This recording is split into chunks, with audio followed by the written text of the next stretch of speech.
All right, let's talk a little bit more about vector displacement and other tricks that you can use to get different shapes. So what I'm going to do is hit Control W. I'll make this all one poly mesh. I'm going to go down here to deformations. With the highest subdivision selected, I can go down here and I can do morph to grid, and that'll just clear my canvas right back off. It's going to morph those shapes back. Now again, if I want to, I can go over here to transform, and we can do activate symmetry on the X and Y with no radial symmetry. We can hold down Control, and now we can mask out both sides of these borders here, hit Control W, and now we have a mask border polygroup that we can always go back here and just morph these corners back to a perfect square. Let's drop our subdivisions down here to like subdivision level 6. Or if we're gonna, you know what, let's do projection master. We'll keep this up at 9. We'll turn off polyframe here. We'll turn off our floor. And let's use some of our old projection master tricks. And the reason I say old is because projection master's been around forever. But because we're deforming a plane, it comes in handy for deforming, especially not just organic, but hard surface shapes. To find Projection Master in R8, go to Z plugin here, go to the Projection Master menu, and then just hit Projection Master.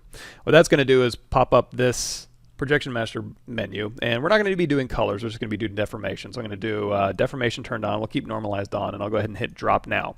This is going to drop our mesh to our canvas. We can no longer rotate around our canvas. You're going to see if I try and rotate, I'm just going to be drawing using the single layer brush. Now you can go in here with your simple brush, and you can just drag, we have drag rect turned on. Here, let's go ahead and select. So there's our single layer brush here. So with the single layer brush, it's just like the layer brush. You can pick up and let go, and you can kind of just start sculpting. Again, you can't rotate this. If we go to our simple brush here, and we change this to a dot stroke, and then we put in an alpha, you can use our simple brush much in the same way. And let's go ahead and take our Z plugin, take that dot, and then just drag it over here so we can go back to Projection Master. So when we're done with this, we can hit Projection Master again, and we can hit, say, pick up now.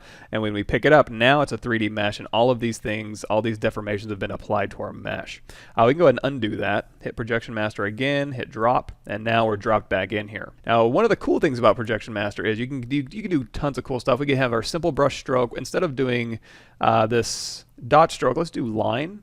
And then as you drag out a line, it'll drag out a perfect line. And then if you hit W right after you're done doing that, you can hit Shift S to save a snapshot. And then you can move a copy of this over. Looks like I did something weird here. Let's do Shift S again. You can hit Q to go out of move mode here. And then you can continue. Oh, you know what? I lost my alpha there. So if we go back to standard brush here, let's grab our alpha back. There we go. So we can drag this out, hit W, Shift S, and now I can drag out a copy of this. So Shift S, drag out a copy. There we go. So again, when we do that, we can hit Q to go back into draw mode. You can go over here to your stroke, and instead of line, so we stay within line here, we can go to our stroke here, and we go under modifiers, and you can change the spacing. So if you change the spacing up to like 1, oh, there we go. That's the opposite, I'm sorry. So if we go into stroke, when we turn our spacing way down, we can just drag out a series of dots. And again, we can hit W, we can hit Shift S, and we can store a screenshot or a snapshot of this. We can move these things over. Also, while it's being manipulated, you can go, instead of Z add, you can do Z sub, and then you can do Shift S, and then you can do Z sub and have that printed out, and then hit Q to go back into draw mode.